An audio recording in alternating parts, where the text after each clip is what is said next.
A series of unfortunate events is a TV series. Yeah, look at me branching off. It's an adaptation of the books by Lemony Snicket, or Daniel Handler if you live in the real world, about three siblings, Violet, Klaus and Sonny Baudelaire, whose parents die in a fire that destroys their house, and so they're sent to live with guardian after guardian, constantly being pursued by a villainous actor named Count Olaf, who wants to steal the fortune their parents left behind. And along the way they'll figure out secrets and involving secret organisations and conspiracies and all sorts of lovely things. So, like I said, I want to review Netflix shows and films now that I've subscribed to it. So, here's my first, because the second season's coming out in a week, exactly a week. So, timing. In a rare turn of events, I've read the books for once. Yeah, all of them actually, but I was probably 10, maybe 9, and I don't really remember them all that well. So I did leaf through the first book again after I watched the show, just to make sure I had a firm grasp of the material for once. Yeah.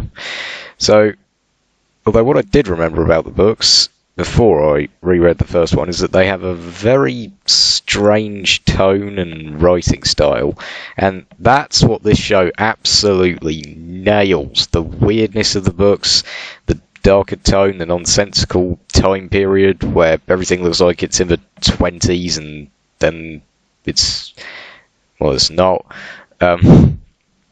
All of that, it's adapted to absolute perfection, and maybe a bit too well.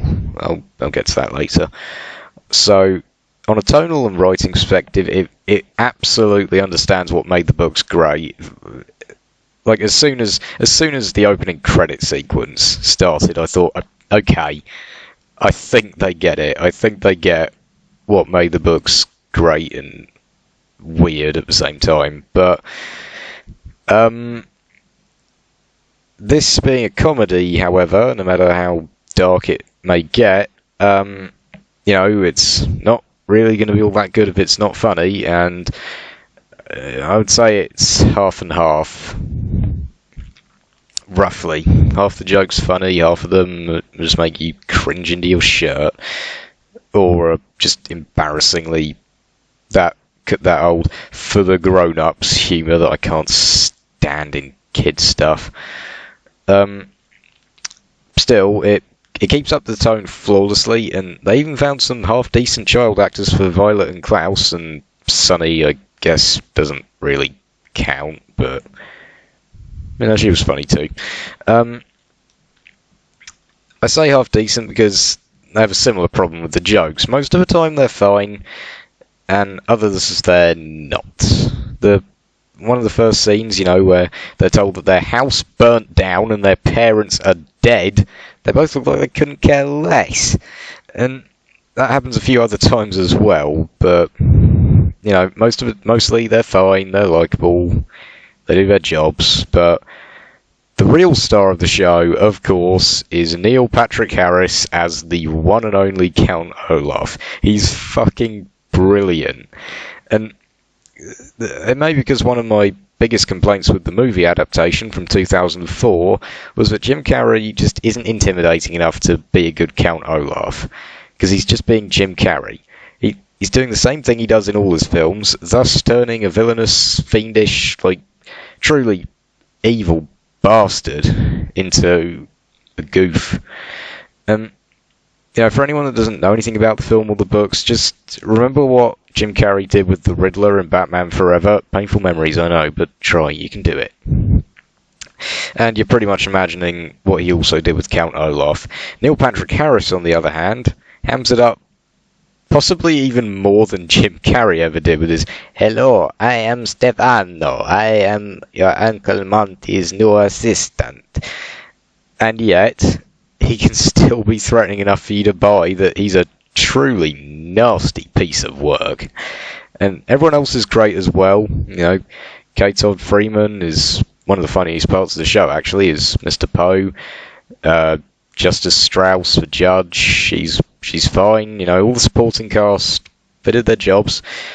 But Neil Patrick Harris, he just absolutely steals every scene he's in. Yeah, he's great. I also thought they made the show look pretty. It looks gorgeous. It's got a very nice art style and like set design, and it always matches the mood. Although I do think the wide window episodes look a lot more boring than the rest of the show. You know, not to say it looks bad, but comparatively, it's not as good, I don't think. And while we're talking shit about those two episodes, let's bring up the inevitable.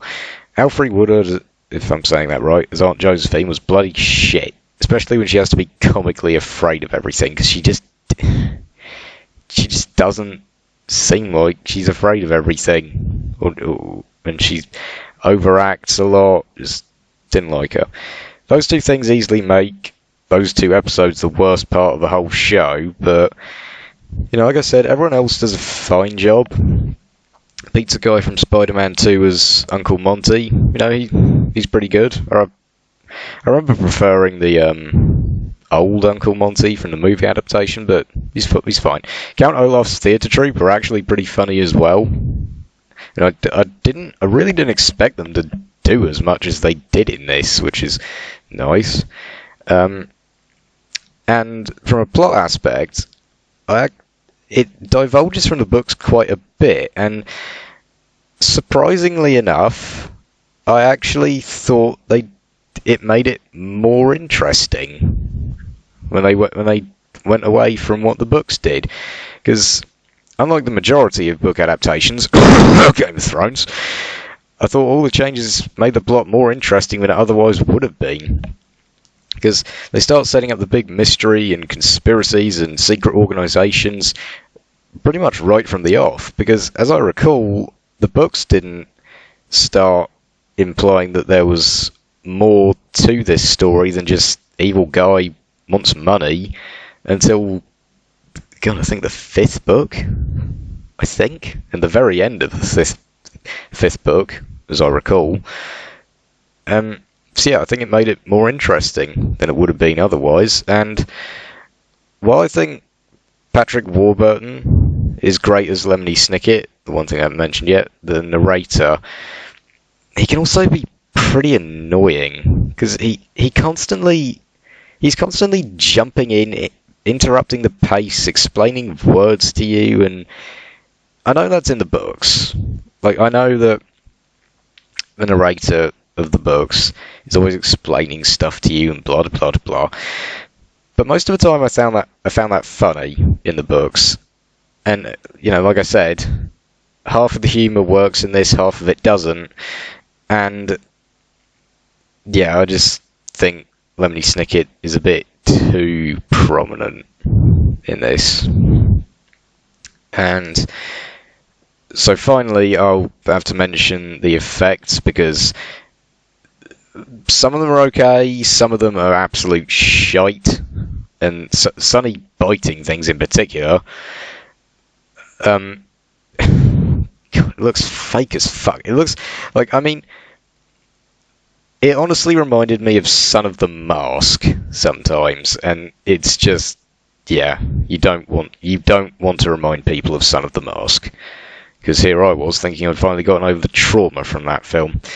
However, you know, to sum it up, the acting's great most of the time. The tone of the books was nailed to a T, and god damn, Neil Patrick Harris is fantastic.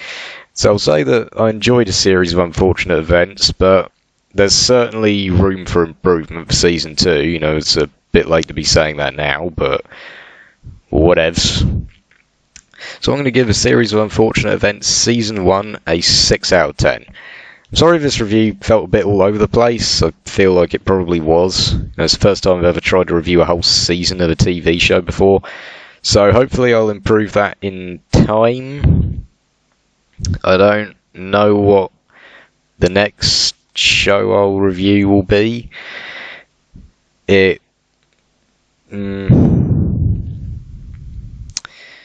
don't know, it might be Stranger Things, because I fucking love Stranger Things. It might be Rick and Morty, because I fucking love Rick and Morty. I discovered a lot of good stuff on Netflix recently, so yeah.